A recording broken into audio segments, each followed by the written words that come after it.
Okay, we are back at the Fantasy Flight booth at Gen Con 2015, and we're going to take a look at the new version of Mission Red Planet, which I did see for sale up there. So, Steve Kimball is going to give us a quick little overview of the game and a couple of the changes they made. Hey Joel, so Mission Red Planet, it was really a privilege to work with both Brunos on this one. We refined and honed the variants of the game. There was a lot of swinginess in the old one that people really wanted their decision to matter a little more. They wanted the scoring to be something they could rely on a bit more, and that was something we really focused on in the event deck between the missions and the discoveries. That was a big change. I would say the player count, now it's 2 to 6 instead of 3 to 5 like it was before. One of the zones we actually pulled out of Mars, you can see the moon over here, Phobos. And so there still are 10 zones like there were in the original game, but this one is not adjacent to anything else. And the only way to move astronauts from here to the planet is through a role. The only role that was changed was the soldier. You can see here. All the other ones stayed the same. So this guy, he can place one, kill one, very similar to the old ability, but now he can airdrop, as we call it. He can jetpack guys onto the surface of the planet. So it allows for more versatility as far as the area control goes. One of my favorite features is actually kind of a production-y thing, art thing. We designed the ships here. The old version had this big board where you'd like move the ships, and here now we just have these nice little pieces of punch that slides in and the doors open. And then when it takes off, you just move it away.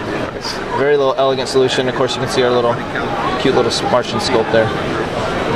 The guy. So we're very happy with how this turned out. Both Brunos, it was a pleasure working with them, and I'm really excited to have the world see Mission Red Planet in its new form. All right. So can you give us like a quick couple of minute overview for folks that aren't familiar with the basic turn structure? Sure. Yeah. So on your turn, what you're going to do, you have your whole set of roles. Every player has their own set, as you can see.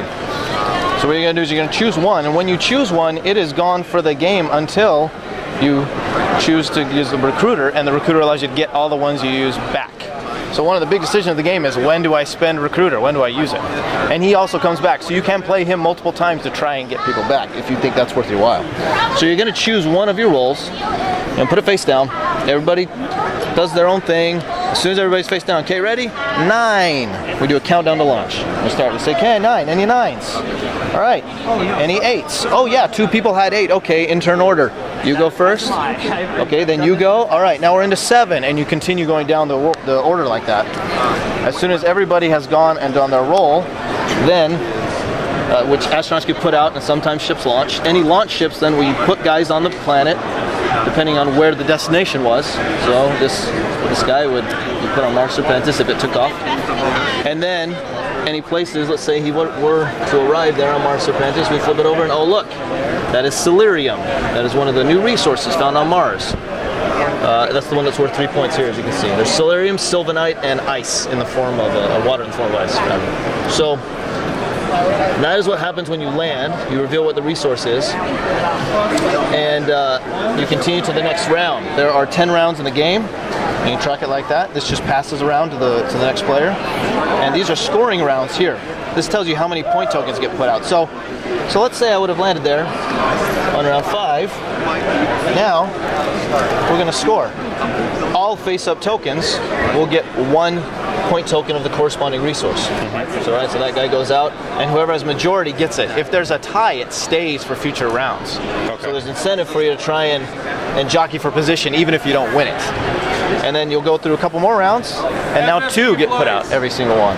This is the problem. And then here, you get a reveal discovery. So I didn't talk about the event deck. I'll talk about that real quick. So we have different discoveries, action cards, and missions. They have this set aside here because you get a mission at the beginning of the game, but all these are shuffled together after setup.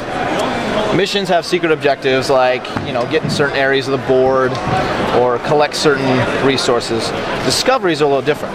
Discoveries, when you draw them, you're the only player who's seen them. You take it and you actually slide it under an outer zone. So these two can't get a discovery. Phobos can't get a discovery. You're going to slide it under there, and you are the only player who knows what it is, unless a player chooses to use the scientist, one of these roles here. The scientist can either draw a new event card, or he can look at one that's already face down. Right. So you can find out maybe somebody's put something where he's got a lot of guys and he's like, oh geez, is that a bomb? Is that going to blow up, you know, what I've done? Is that going to put all my hard work to waste? Or is it going to give me more resources? Are they just bluffing? It's a really fun element to the game. And so discoveries go off. We do a final scoring of 3. It ramps up to a big finish. And then we score final missions and we check for final tally of points. Great. Thanks. How's that? Great. Perfect. Thank you. All right, no problem. Yep, film it.